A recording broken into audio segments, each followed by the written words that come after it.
Olá, eu sou a Beatriz da Habitação Hoje e este é o primeiro de 3 vídeos dedicados aos edifícios devolutos. No vídeo de hoje vamos falar sobre o que acontece nas nossas cidades quando a habitação, um bem essencial para garantir uma vida condigna, é utilizada para gerar lucro.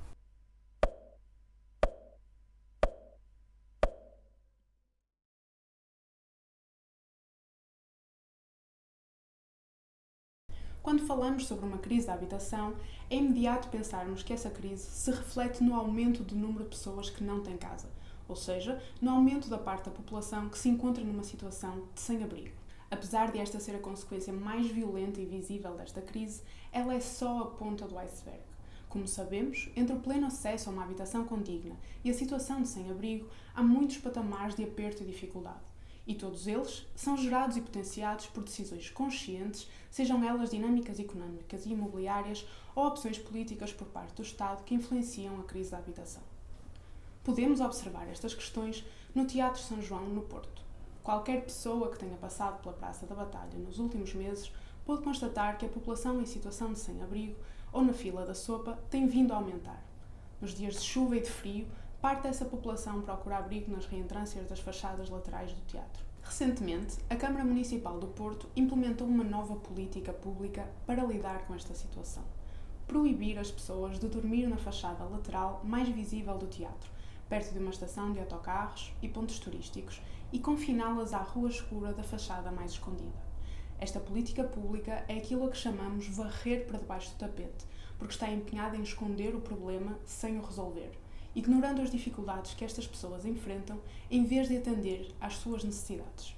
E ao mesmo tempo que aumenta a população em situação de sem-abrigo, aumentam-se as rendas dos apartamentos, esvaziam-se casas para transformá-las em alojamentos locais, expulsam-se as famílias dos seus lares, muitas vezes para deixá-los devolutos, e pulverizam-se as relações sociais das comunidades que já estavam construídas há décadas. Estes são os resultados de processos de esvaziamento dos centros urbanos, como os que ocorreram na Ribeira ou na Zona da Batalha, no Porto, e que são transversais a quase todas as grandes cidades do mundo. Eles resultam de uma vontade de aumentar o valor do solo por parte de quem detém habitações ou terrenos, não para os habitar, mas como depósito de valor monetário a partir do qual é possível gerar rendimento. Assistimos assim à compra de propriedades em áreas da cidade que estão degradadas e desvalorizadas, muitas vezes por desinvestimento crónico, ou que simplesmente estão prestes a valorizar-se com investimentos que promovam uma regeneração urbana. Ora, essa regeneração urbana significa levar a cabo um projeto capaz de atrair uma classe com maior poder de compra e afastar a classe trabalhadora, através de estratégias que vão desde a atração de atividades executivas e administrativas a estratégias de regeneração através da cultura, com as chamadas cidades criativas, passando por a atração do setor de turismo ou polos tecnológicos. O resultado disto para quem habita a cidade: as rendas sobem, os espaços de importância cultural para a população fecham, os comércios como os antigos restaurantes, cafés e mercearias vão sendo substituídos por outros com preços e produtos que correspondam ao poder de compra e padrões de consumo da classe que vem ocupar. A classe trabalhadora, que fez a cidade, deixa de poder pagar para viver nela e o deslocamento forçado torna-se uma realidade. Para estas pessoas, estes processos não são somente um problema económico, mas também um problema social e emocional. Nas assembleias que fizemos em março, houve um tema sempre presente: a solidão. A solidão que acompanha as pessoas que são obrigadas a deixar as suas casas, os seus vizinhos e amigos, devido ao aumento das rendas, às quebras de contratos, ao assédio por parte de senhorios. Sim, ouvimos muitos relatos de senhorios que assediam os seus inquilinos com excremento, fogo ou violência para obrigá-los a terminar o contrato de arrendamento de boa vontade. Nestas mesmas assembleias, ouvimos também com frequência a expressão "morreram de saudade", para lamentar a morte de pessoas que foram expulsas de suas casas e afastadas das relações interpessoais que ainda mantinham.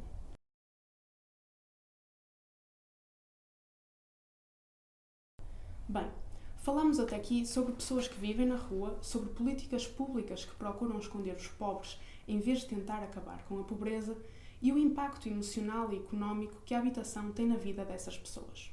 Mas a que se devem esses processos tão devastadores? Todos os relatos que apresentamos são exemplos da violência a que a população de uma cidade está submetida quando a habitação não é encarada como um direito fundamental, mas sim como um instrumento de lucro e acumulação de capital. Por outras palavras, quando o valor de troca da habitação se sobrepõe ao seu valor de uso. O valor de uso de uma habitação mede-se pela capacidade que ela tem de ser utilizada enquanto casa, enquanto garante de abrigo, de conforto, de segurança, de higiene, de descanso, de ponto de partida para acesso ao trabalho, à educação, à saúde, entre outros.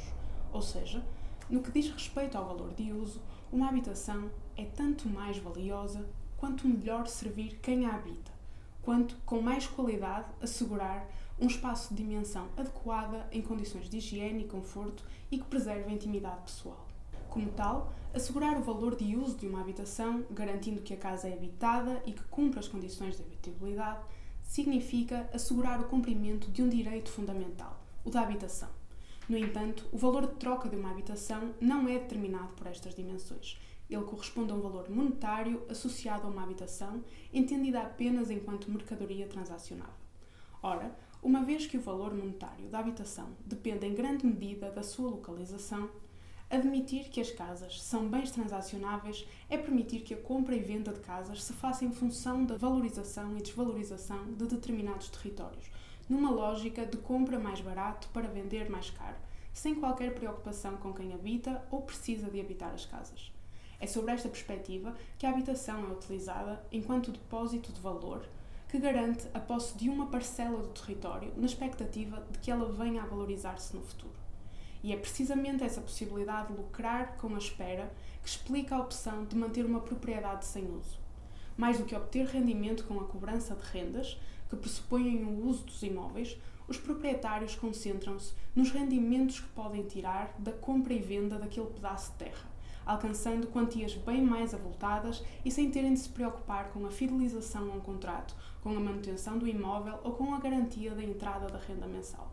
Os devolutos ocupam assim uma posição de destaque nos processos de especulação imobiliária, porque permitem a acumulação de património com muito valor efetivo e potencial, livre de obrigações contratuais que limitem a transação destes bens, acabando por se concentrar nos bolsos de grupos e fundos imobiliários e instituições de crédito como bancos e seguradoras.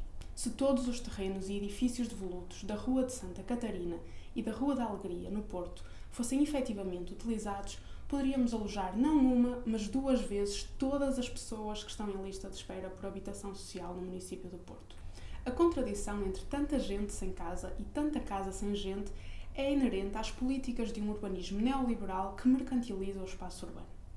E o espaço público das cidades estar refém de uma lógica de consumo é o que explica, por exemplo, a inexistência de casas de banho públicas em quantidade e gratuitas. Esta questão é especialmente sensível para pessoas que estão em situação de sem-abrigo, uma vez que, por não usarem o espaço público enquanto consumidores, ficam necessariamente excluídos do acesso a mínimos de dignidade e higiene. Na habitação hoje, consideramos urgente pensar e lutar por políticas urbanas que visem uma desmercantilização do espaço urbano na procura de cidades mais democráticas, humanas e inclusivas.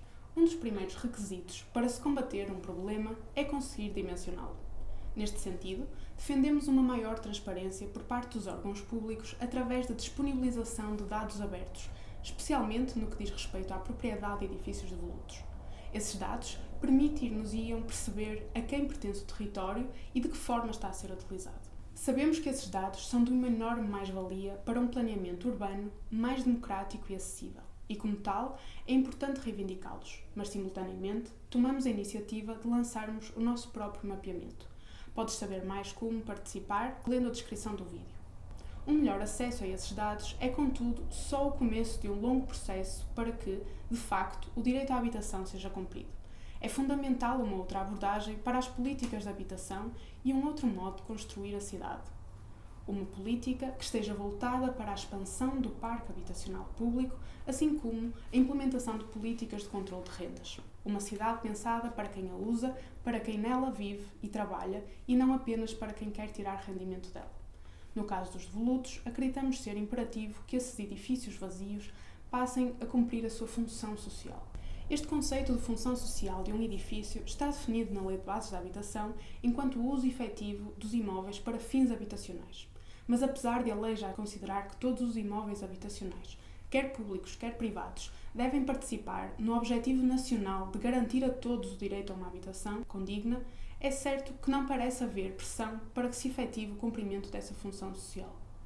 A começar pelos devolutos públicos, aos quais o Estado está obrigado a recorrer prioritariamente no sentido de os mobilizar para arrendamento, mas que continuam sem uso. Ainda assim, já há alguns dados que nos permitem perceber qual a potencialidade do uso dos devolutos para fazer cumprir o direito à habitação. Quantos são? Onde estão localizados? E em que estado de conservação se encontram? E como poderíamos mobilizá-los para garantir o cumprimento da sua função social? Se te interessa responder a estas e outras perguntas, fica atento aos próximos vídeos desta série. Se não queremos um Estado de mãos dadas com a acumulação privada e incapaz de proteger os mais vulneráveis, temos de estudar e reivindicar alternativas. A mudança só virá se estivermos juntos numa luta organizada e informada. Junta-te a nós, vamos lutar por habitação hoje.